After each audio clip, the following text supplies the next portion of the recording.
Your operational briefing for Saturday. Please silence your cell phones. Any sidebar conversations, please hold them down. Once again, we do have seats up front. Those in the back, if you could quiet it down, we'd appreciate it so we can move forward. Start off with there are no current changes to the current incident and or control objectives. Current situational update, Night Ops, Eric Schwab. Good morning. Another good day of work yesterday with some relief. We didn't have quite the outflow winds yesterday that we prepared for. Starting Division Juliet, another 24 hours, a good mop up in there. That held in there, no additional spotting. A couple more days of work in there, and that should go into a patrol. High priority area, Division Nora. Fire moved in there a little bit for us yesterday. A bigger priority, we picked up a couple of lightning fires your last shift. There's about 3 to 5 acres. The L2 fire, it was staffed last night.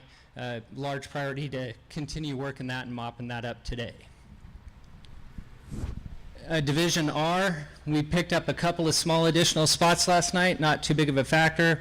They've been worked. Division Tango, the 450 acre slop over that occurred 2 days ago, that's been lined, pretty much plumbed, and is being worked. Division Uniform, a lot of good mop up along Highway 36 yesterday. We continued to do some additional firing in there towards A21, and we've also picked up and started going direct on both sides. Yesterday in the Clear branch, we just had a skeleton group in there to be prepared for potential outflow winds, but we are working on a burn plan to get that burned in today. Diamond Branch saw some activity, some spread to the south, and continued line construction occurred in there with Incident Management Team 4. Thank you. Have a safe shift. Weather, Joe Gilesward. Thank you, and good morning, everyone. As Eric touched on yesterday briefly, we did get lucky. The atmosphere was primed for strong thunderstorms, gusty outflow winds, all that good stuff. In this case, I think the smoke worked for us. It kind of put a lid on everything. We still did see some plumes. We still did see some winds, but again, not nearly to the extent that we thought. The strongest winds were probably here in camp yesterday afternoon. Now, moving ahead, it looks like today is going to be much quieter, day to catch our breath, if you will. We're still looking at just a stray thunderstorm or two, and those are going to be primarily along the top of the fire in the Lassen sector, primarily branches 13 and 16 look like they will have the best chances of seeing any thunderstorm activity, and even that's going to be kind of a stretch at this point going forward. So it's going to be a good day to just sort of relax before our next weather events start to come in starting tomorrow, and then a complete pattern change for early next week. So for your shift today, we're looking at, again, a lot of smoke. You're going to see temperatures remaining very warm, humidity remaining very low, and with the high pressure system sitting right on top of us, those typical type. Talk more about tomorrow. Thank you.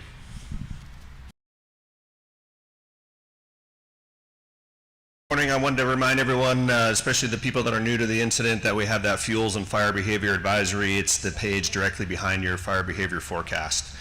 So for today, just to follow along with what the IMET was telling us, we're going to have that smoke over the fire for a good portion of the day today, and that's really going to damper down our fire activity. So most of your fire activity today you're going to see is ground fire, some single, most of that activity. One spot we do have some opportunities for a little bit more growth and a little bit more activity is going to be on the northern portion of the fire, branch 13 area, where the topography and the overall elevation is a little higher, and you get into that thinner smoke area and allow for some of that activity to increase up there. But overall, I still think the smoke is going to be over the entire incident and really kind of limit that activity for the most part. Spotting distances are going to be much shorter today, maybe 500 feet. If you have a slope-driven wind that comes through some of these areas on the upper part there, you may have a little bit further carry distance. But overall, I don't expect a big push of any kind of fire activity. As we get into tonight, relatively calm, not a lot of wind, and opportunities for the fire to grow much tonight. It's going to be relatively calm. I don't put a challenge on any kind of air operations. So overall, today is a good day to get out there and get after it in regards to fire behavior. Safety Officer David Sargini. Good morning, everybody. So before I start my safety message, I just want to take a moment to talk about something that's been hitting me pretty much all morning long by various different entities.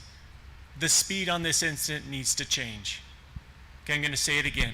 The speed of our driving on this incident needs to change, particularly at the traffic control points. We're blowing through those. We're not being respectful of those folks that have a job to do out there, and it's putting those folks in danger as well as all of you.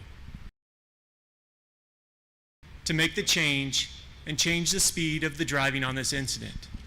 Secondly, in town here, the speed limit on Main Street is 30 miles an hour. Okay, 30 miles an hour. Let's clean that up. You are the supervision, and the expectation is you're in control of your crews and particularly your drivers. Okay, let's get into the safety message. So the safety products are located on 7, 8, and 9 in your IEP. Please utilize those to brief your crews today. There's some nuggets in there that I think you can utilize to start those conversations and prep your crew for today's work.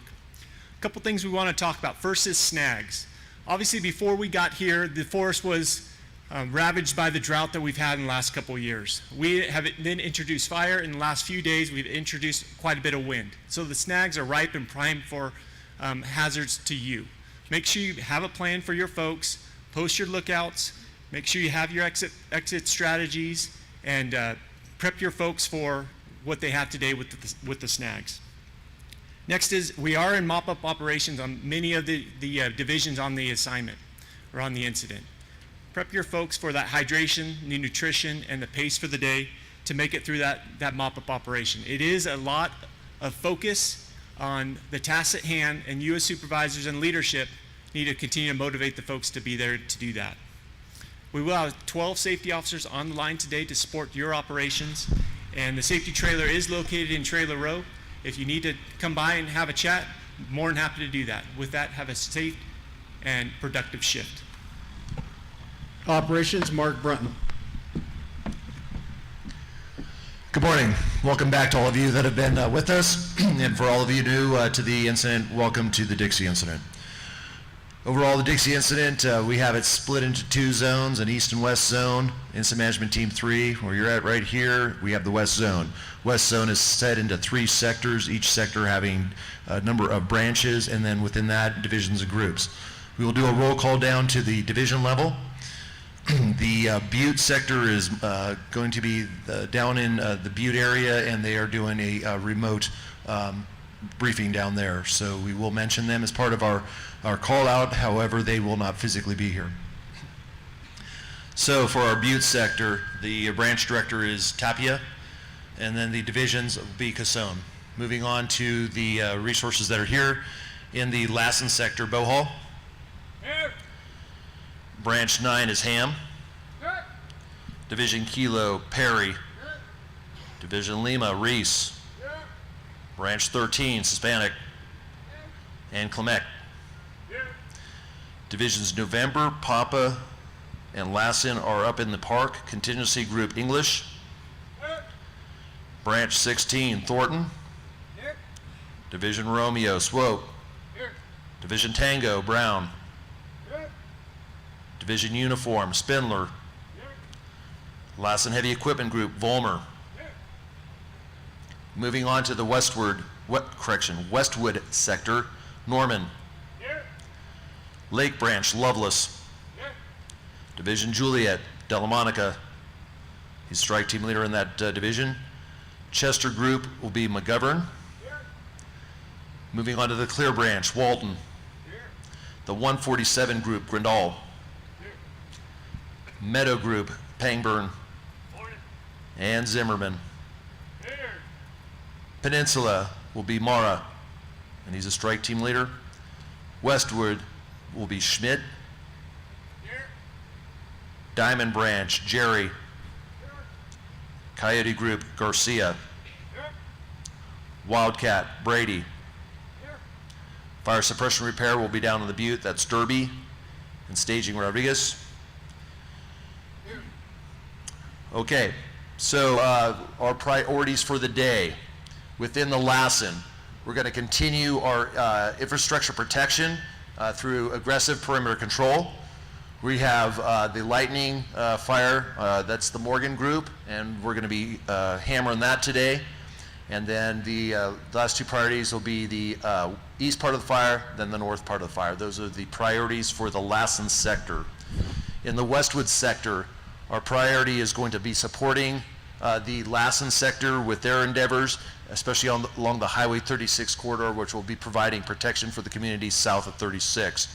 And then preparation of the Dyer Mountain area in conjunction with Team 4 and the resources, the federal resources we've been working with closely throughout the fire to plan and then eventually, if approved, conduct a burn in that area.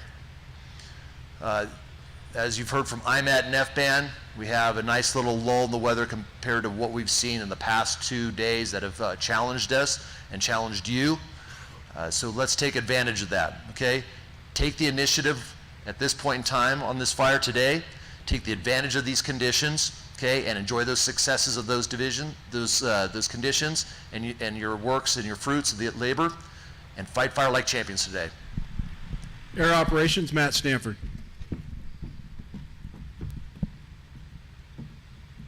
Good morning. If you look on page 58 and 59, you'll find the air assets that are available today. Yesterday, we dropped over 130,000 gallons of water, 45,000 gallons of retardant. With that being said, look up, look around, watch your footing, because the retardant is very slippery. Be careful out there. Also watch for loose branches and snags. With the good communication, we are able to get a lot of retardant and a lot of water around the fire yesterday, so let's keep that up. By using West Zone, use West Zone air to ground. East Zone, use East Zone air to ground when you're working in those sectors.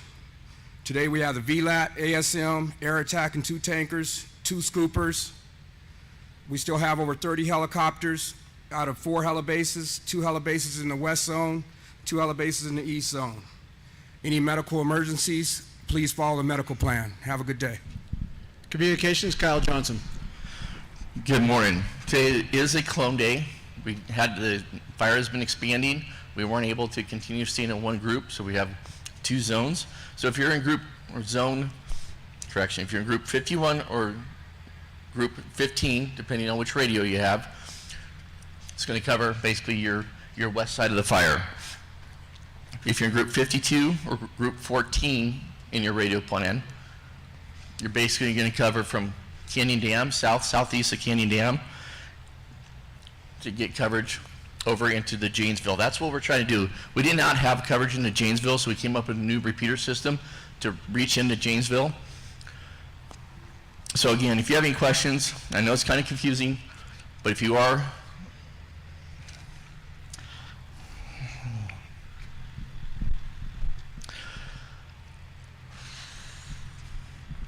and let me start over, make sure this is clear, okay?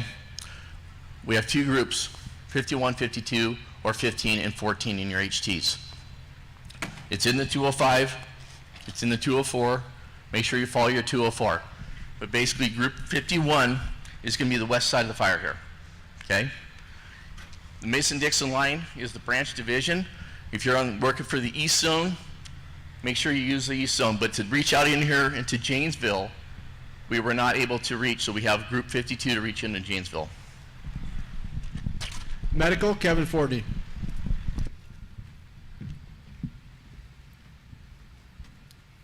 Good morning. You're going to find your 206 on page 64 this morning, if you could turn to that. The box 8 information at the bottom, the procedure on the left, the information we need to mitigate your issue on the right. Unfortunately, I have to tell you that we have used this. It has worked on this incident. This system works. Please follow it. Your divisions will cover it in your breakouts, but it's up to you to take it back and make sure that it's disseminated all the way down to your firefighter level so everybody understands. I'm on Trailer Row. You can come by my trailer if you have any questions. I have the CalMat team with the dock out there and supplies, so please stop by if you need anything. My number's at the bottom of the 206. Have a safe shift. Information, Dan Olson. Morning, everyone. If you turn to page 67 in your IAP, I've got some information for you pertaining to this incident. Please use it to update any citizens or media that you may come in contact with. For total acreage of the fire, we are currently at 540,581 acres. Containment's at 31%. And total personnel assigned is 6,533. Again, we have the two numbers listed up top, one for general information for the public and one for the media. Please direct them to those numbers so that we can answer their questions. We do still have the social media policy in place. If you're on a Calfire incident, you will adhere to that. Videos and photographs. Again, I keep telling you guys, send those in to us. We'd love to be able to put those, post those, and show everyone what's going on here in this area. Lost and Found is set up, as well as mail service at the PIO trailer out front. Have a safe shift. Okay, a couple of reminders. Finance would like me to mention that the finance message is on page 69 to 72. As far as unassigned resources, you'll report over here. Division breakouts are in the back. Cooperators meeting will be at 0900 hours across from the feeding. Planning meeting will be 1700 hours. Your next operational briefing will be here at 0700. Closing comments, Unified IC, Jay Lusher and Billy C. Good morning. I want to thank all of you for all the work that you've done so far. We've made a lot of progress. 30% is something to be really proud of. You've heard several times over the last few days about how unprecedented this all is. I said earlier in the incident, we've heard it before. Fires keep getting bigger. The actions we keep taking don't seem to keep pace. As you work through today and tomorrow and the next days, as the leaders of your individual units, your strike teams, your divisions, teach the firefighters that are coming up underneath you how to adapt to these changes. Not always what we used to do, but what information do we take in, apply, and adapt to tomorrow. Thank you. Hey, good morning. Obviously, safety is our #1 priority. You heard from the safety officer. Watch your driving out there. That public safety is paramount. We're the ambassadors of the emergency response services here on the West Coast. Be those ambassadors out there. Watch your speed, take care of the public, and take care of each other out there on the line. A lot of snags. Mother Nature has not played nice with this for the last 30+ days. When the winds do pick up, be aware of your surroundings, maintain that operational flexibility, and keep moving forward and keep gaining ground each day. Thank you. That concludes your operational briefing. Thank you.